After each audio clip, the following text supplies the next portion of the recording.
Nice to have you, Kaodi Ugoji, Group Chief Operating Officer, FMDQ Group. It's interesting as once again we have the Gold Awards this year. It is part of the ways of celebrating developments in the fixed income market, and we look forward to a very interesting conversation around what is being planned for this edition. So let's first get to know how relevant the gold agenda is to the Nigerian financial market. Thank you, Otto. Indeed, I think that's a good starting point for this, because FMDQ's gold agenda is an agenda set out to sort of align FMDQ's markets, the Nigerian financial markets, to its global counterparts. And FMDQ is doing this working collaboratively with its market participants, its stakeholders. And the key objectives and the acronym GOLD is actually marketally competitive, operationally excellent, liquid, and diverse. And those are the key tenets of a thriving financial market. So that's what the GOLD agenda is all about. Yeah, I like the fact that you said the agenda is to take the market fully, harnessing its potentials, unlocking opportunities. But tell us about the Gold Awards. It recognizes excellence in the fixed income market, which is very important, key part of the entire capital market ecosystem. How is this being achieved in terms of getting the awards done, like other awards in various other sectors?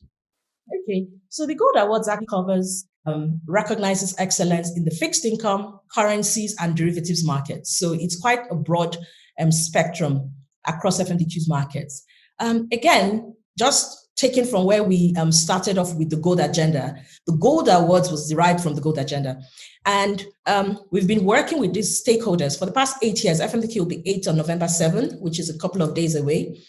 And, when we turned 5, we thought, how do we recognize these stakeholders who are working hard with FMDQ to achieve this agenda? And that's how the Gold Awards was born.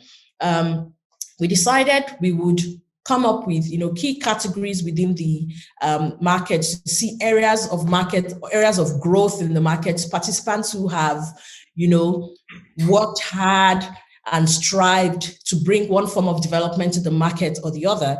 And we thought, bring these guys together. Let us recognize them. Let us say thank you to them for the work that they're doing in this market, because FMDQ is not doing this alone. And so that's where the Gold Agenda was born. This year, in its 4th series, the Gold Awards will be recognizing participants amongst 29 categories. Now, these 29 categories are spread out across the 4 market segments, market subsidiaries of FMDQ Group. That's FMDQ Exchange, FMDQ Clear, FMDQ Depository, and FMDQ Private Market. And we've picked finalists and winners from these markets. Like every other award, there must be something to drive how these awards are, selected. And for us, we've gone 2 ways. We have the first batch of it, which is data-driven. So how much have you done during the year, or what have you done during the year? It's based on actual data.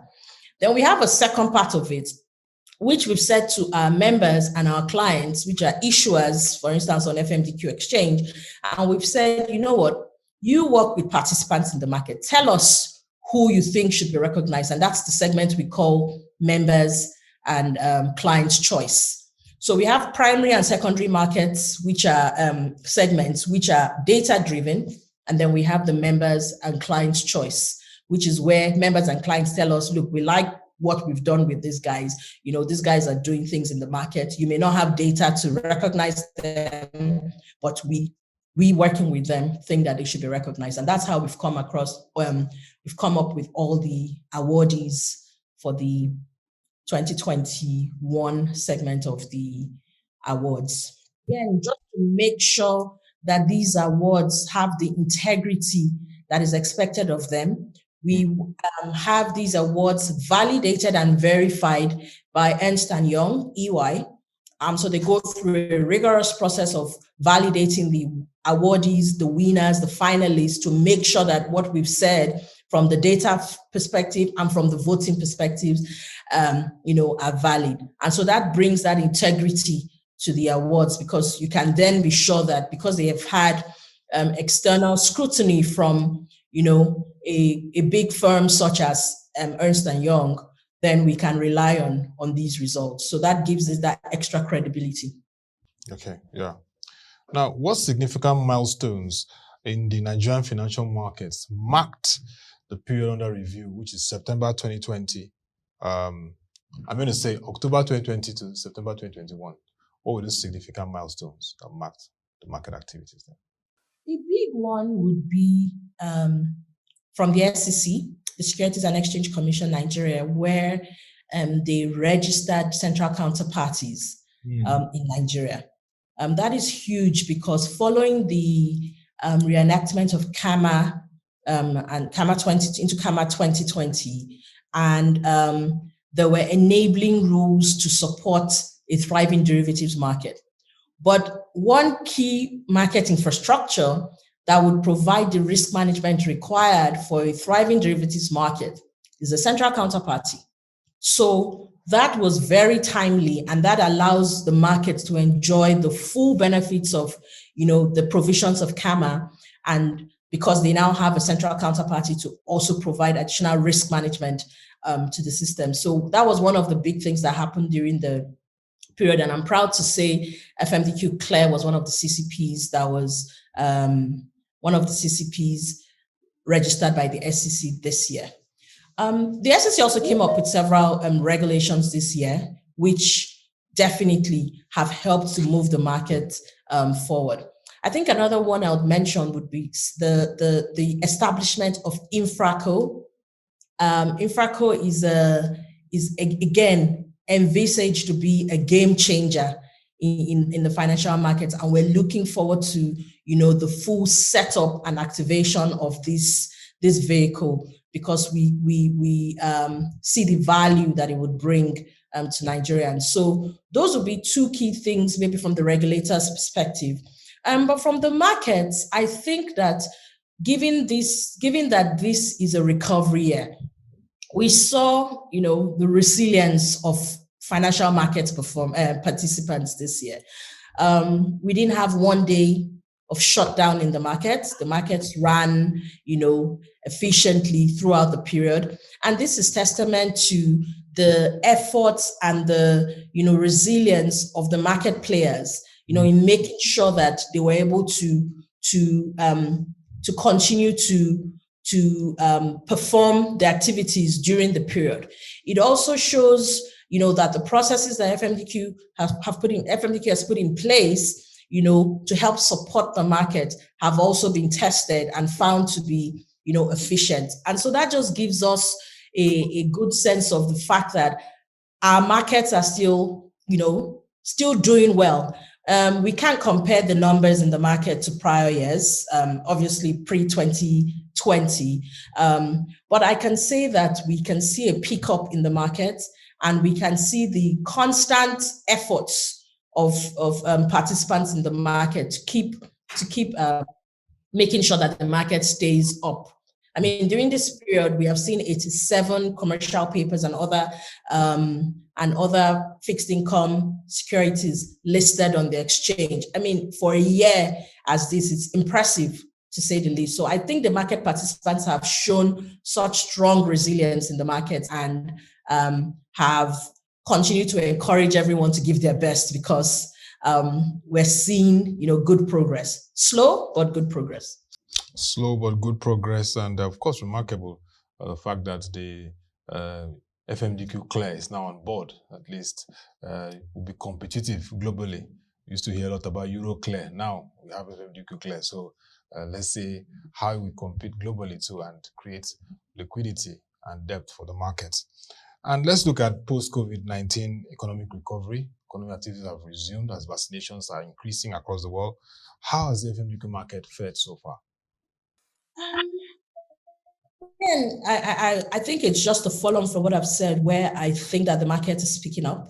We're seeing steadily more issues or more listings of securities in the market. We're seeing a slight pickup in the OTCFX futures markets, where the hedging market, where contracts are bought for hedging purposes. We're seeing a slight increase in the market turnover, again, of FMDQ, which shows that the activities of FMDQ's members are beginning to pick up slowly. So it is, again, like I said, the process is one that you need to keep pushing. You may not see all of the results today, but I think that the efforts of market participants and the efforts of FMDQ will come to fruition in the near to medium term. But in the meantime, FMDQ continues to put things in place to activate and launch initiatives that would help get the market to the next phase, even as we go into the next year, because we're at the tail end of 2021 now. So I guess activities are winding down, but we're making sure that, some of the key activities that we've put in place, like the derivatives markets project, which is running the repo market project, things that are going to help the market, drive the market, create that depth and liquidity that you're speaking about.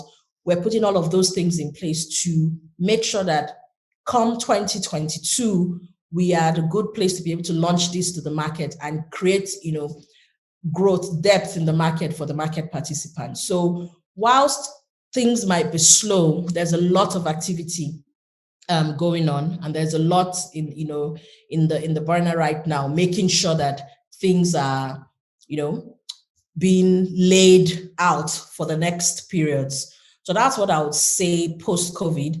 I know it's not post-COVID yet, but hopefully we're getting out of that phase and things should be able to resume fully, hopefully by next year. Yes, and we hope that by next year things should have opened up well enough so that we can go back to having a nice celebration of our FMDQ Gold Awards like we typically do, where we dress fancy and come out as a market and just have fun together. So we're looking forward to 2022 and hoping that we will be able to achieve that in 2022. I hope same too, because the last one before the pandemic was quite interesting and glamorous. So definitely we look forward. But once again, big congratulations to FMDQ as you now lay out the 4th edition of your Gold Awards. Continue to promote excellence, service delivery, and of course, dedication to the growth of the fixed income market. Thank you once again, Kaodi Ugoji, Group Chief Operating Officer, FMDQ Group. Wishing you all the best as you continue to drive depth and liquidity in the fixed income market. Thank you, Otto. Thank you.